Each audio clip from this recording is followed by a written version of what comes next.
Тот затонувший контейнер стал большой новостью после того, как местные исследователи обнаружили странный металлический объект на дне океана. На поверхности он выглядел как стандартный грузовой контейнер, но внутри скрывал огромную тайну. Когда их подводный робот поднял его, и тяжелые двери распахнулись, все побледнели мгновенно. Не случайно, что контейнер был найден в этот конкретный день. Береговые буи зафиксировали крупномасштабные возмущения в воде, а сонарные отчеты продолжали поступать. Только что-то чрезвычайно тяжелое, упавшее в океан, могло вызвать это, и команда капитана из Баркли была задана исследовать эти колебания. Но прежде чем мы начнем наш рассказ, нажмите кнопку «Нравится». Не забудьте подписаться и нажать на колокольчик уведомлений, чтобы не пропустить новые истории. Буй, который зафиксировал наибольшее количество колебаний, находился примерно в 20 милях от берега. Когда Иззи и ее команда прибыли на место, они сразу же приступили к работе. Иззи также была главным исследователем, поэтому по обычаю она первой должна была нырнуть. Она поднялась и увидела их цель уже через пару минут. Когда Иззи всплыла, она быстро приказала подводному роботу корабля взять управление на себя. «Давайте поднимем его на наш корабль», — потребовала она. К счастью, они не взяли с собой просто любое судно. Нет, их корабль был оснащен высококлассным оборудованием, которым Иззи умела пользоваться. С ее приказами на месте ее коллеги подготовили дрона для глубокого погружения. Но никто не был готов к странному открытию, которое вот-вот должно было быть сделано. Когда дрон был опущен в воду, Иззи взяла управление на себя, и захватывающая часть этой миссии могла начаться. Как только судно было достигнуто, пришло время для машины начать его подъем. Она прикрепила свои выдвижные когти вокруг сторон контейнера. С этого момента кораблю просто нужно было подтянуть робота. Но это оказалось сложнее, чем ожидалось. Контейнер был неожиданно тяжелым. Кран их корабля был способен поднимать массивные объекты, но почему-то этот простой грузовой контейнер заставил их машину работать крайне напряженно. Весь корабль раскачивался взад-вперед и даже принял немного воды, поднимая металлический ящик из воды. «Что, черт возьми, там внутри?» — сказала Иззи с большим усилием. И с несколькими нервными лицами они, наконец, смогли поднять таинственный контейнер из воды.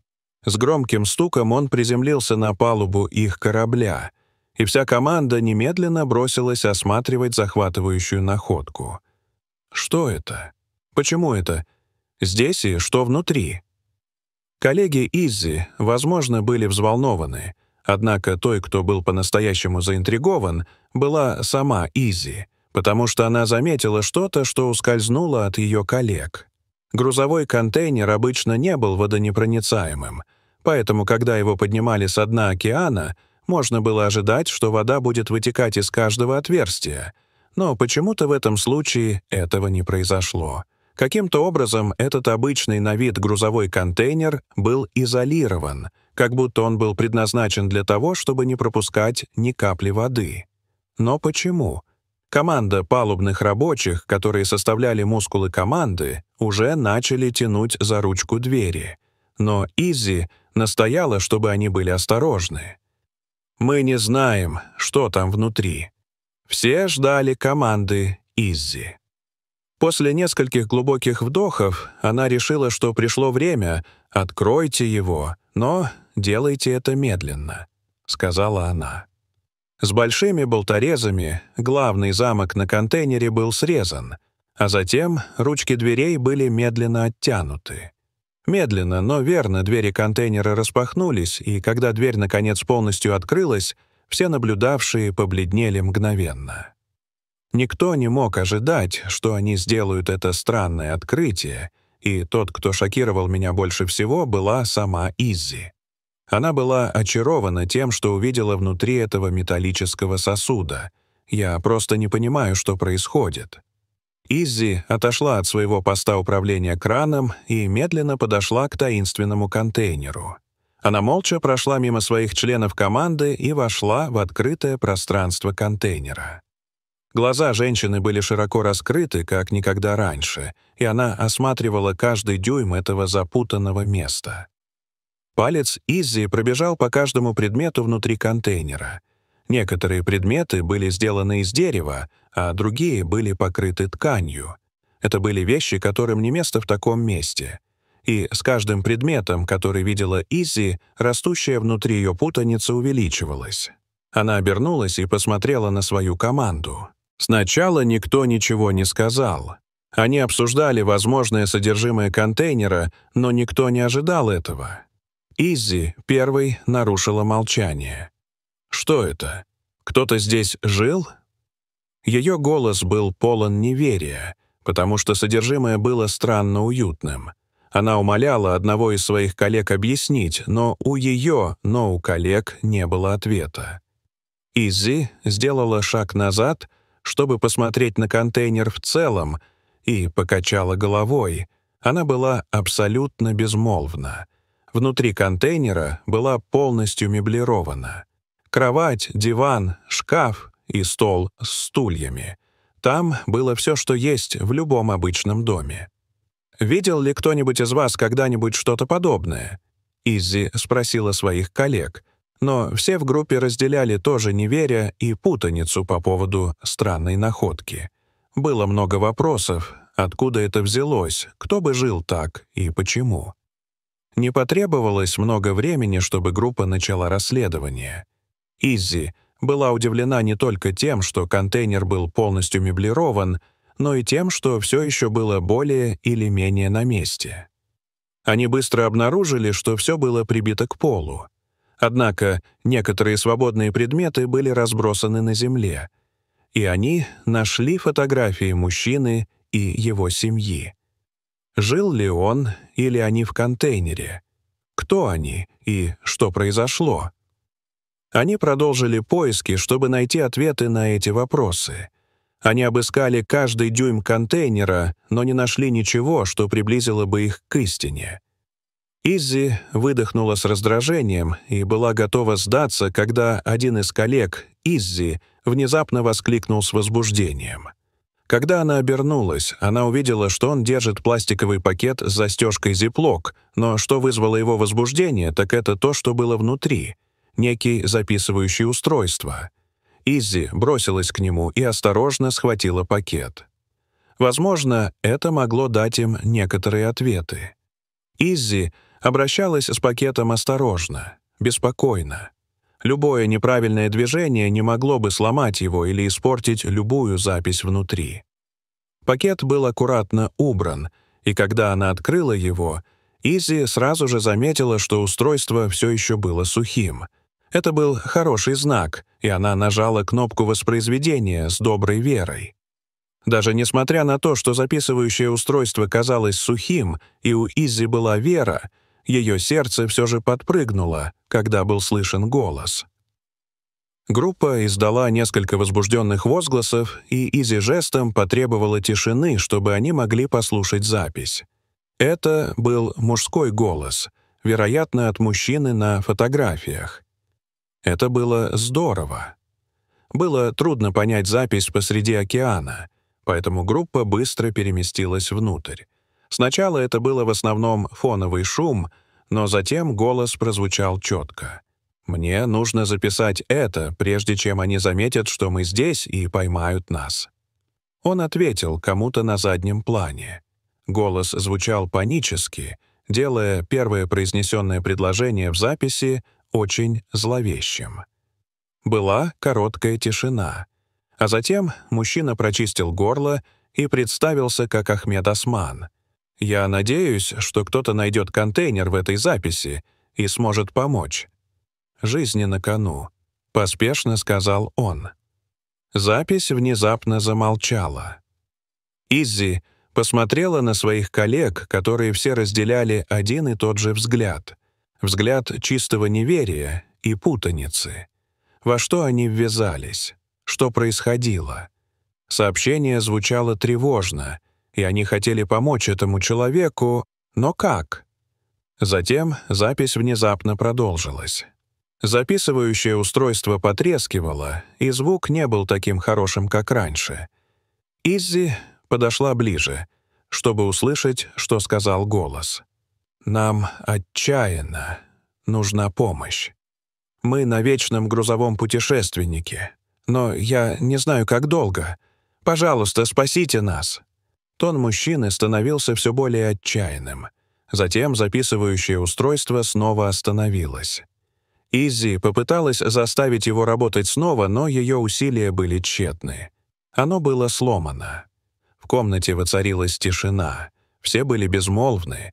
Все поняли, что с людьми, которым принадлежал контейнер, произошло что-то ужасное. Но что именно? И могли ли они помочь им? Затем Иззи вспомнила что-то. Корабль неоднократно видели, но, казалось, он швартовался лишь на короткое время. Он только заправлялся и перевозил минимальный груз, хотя был заполнен контейнерами. Иззи нахмурилась внутри. Почему корабль с грузовыми контейнерами швартуется так мало раз и не загружает свои контейнеры?